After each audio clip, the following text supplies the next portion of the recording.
Revlon 咧推出咗全新嘅 DNA 再生粉底液，佢係針對咗皮膚嘅 DNA 本質而設嘅。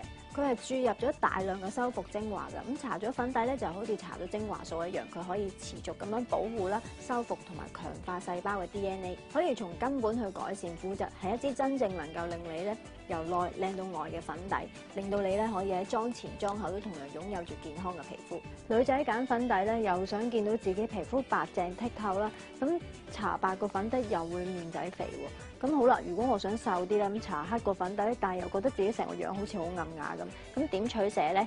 咁其實咧，我哋唔需要取捨嘅，只要揀2個顏色嘅粉底就得啦。咁 Demo 今日就會示範一下。咁咧呢個咧 DNA 粉底有3個顏色嘅，咁我而家咧就揀最光個同最暗嘅顏色。咁同時咧就會做喺面上面。咁光嘅顏色咧，我就會放喺輪廓需要突出嘅地方，咁正面嘅位置。咁而暗嘅顏色咧，我哋就會放喺面嘅側邊想瘦嘅位置。咁而家咧，我就先上個白色。咁呢個係10號。想額頭睇落去飽滿啲咧，我哋將光啲嘅顏色放喺額頭嘅中間。咁另外咧，譬如有啲人咧會嫌咧自己個蘋果啊，即係笑嘅時候咧呢個 chin 唔夠圓唔夠高，咁我哋咧就可以放喺蘋果位置。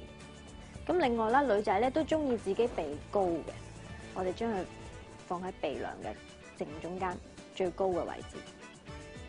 咁另外咧，下巴啦，下巴突出飽滿咧都係其實好重要嘅，會令個面型咧長翻少少。咁下巴尖啲，影相都靚啲嘅。將最深色嘅30號粉底就放喺面嘅側邊，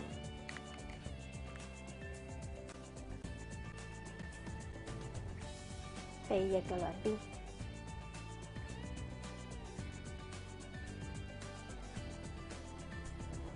跟住眼窩嘅位置。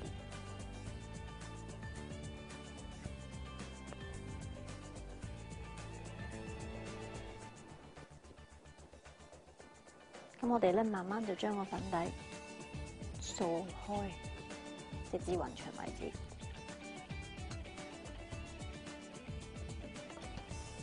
好，希望你哋會中意呢一個示範。咁其實呢個 tips 咧對你哋應該都好重要嘅，不妨翻屋企試下咧，用翻你嘅舊有方法，全個面搽同一個顏色嘅粉底，同埋呢一個全個面2個顏色嘅粉底，做出立體嘅輪廓，你就會睇到分別㗎啦。